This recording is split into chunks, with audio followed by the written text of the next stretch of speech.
Experience, నా చుట్టూ ఉండే ఎక్స్పీరియన్స్ ఎన్వైరన్మెంట్ వల్లనే ఆ చేంజ్ కూడా వస్తుంది. కానీ విజయ్ మోర్ అంటే ఇప్పుడు చూస్తే గతంలో కంటే ఇప్పుడు చూస్తే మోర్ మెచ్యూరిటీ కనబడుతుంది. ఏ వయసు అవుతుంది కదా, పెద్దోడిని అవుతున్నాయి అంటే రావాలి. కాదు, ప్రజల్లో ఉన్నావు కదా, అమ్మాయిలో కూడా ఉండొచ్చా? ఏంటి ప్రజల్లో అమ్మాయిలో కూడా ఉండొచ్చా? ఈ ప్రజల అమ్మాయిల్లో నేను చిన్నప్పటి నుంచి చూస్తున్నా. అంతేనా? కాలేజ్ అప్పటి నుంచి గట్టిగా చూస్తున్నా.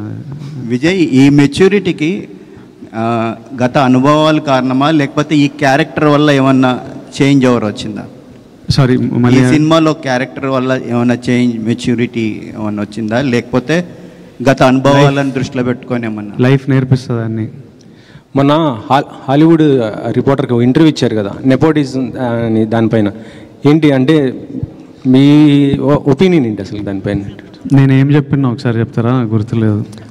అంటే ఏదన్నా డిసిషన్ తీసుకోవాలంటే వాళ్ళకి ఫాదరు లేకపోతే దాని వెనకాల ఎవరన్నా ఒకళ్ళు ఉండి దాన్ని ఇది ఒక 6 నెలలు దాన్ని ఒక స్టోరీ ఎవరైనా చేయాలంటే దాన్ని రీక్రియేట్ రాయటం ఇదంతా చేయడానికి దానికి ఎవరో ఒకరు సపోర్ట్ ఉండాలి. లేకపోతే దాన్ని నేను ఎవరో ఒకరు బ్యాక్గ్రౌండ్ ఉంటుంటారు, నాది అట్లా కాదు, నాకు నేనే చేసుకోవాలి, నా వెనకాల ఎవరు లేరు అని. కాకపోతే సోషల్ మీడియాలో ఇదేమో నెపోటిజం, దీనిపైన ఇలానే వచ్చింది మొత్తం కూడా. ఇప్పుడు మీరు మీ ఫాదర్ జర్నలిస్టా ఆర్ మీరే ఫస్టా? నేనే ఫస్ట్.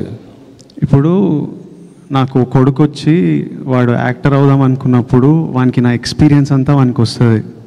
అది వాని అదృష్టం, వాని తప్పు కాదు. వానికి నేను సినిమా ప్రమోట్ ఎట్లా చేయాలో, స్క్రిప్ట్లు ఎట్లా ఉండాలో, ఎలాంటి టెక్నీషియన్లు ఉండాలో, ఎవరు మంచోలో, ఇవన్నీ నా లైఫ్లో నేను నేర్చుకొని ఆ జర్నీ వల్ల నాకు ఎక్స్పీరియన్స్ వస్తుంది.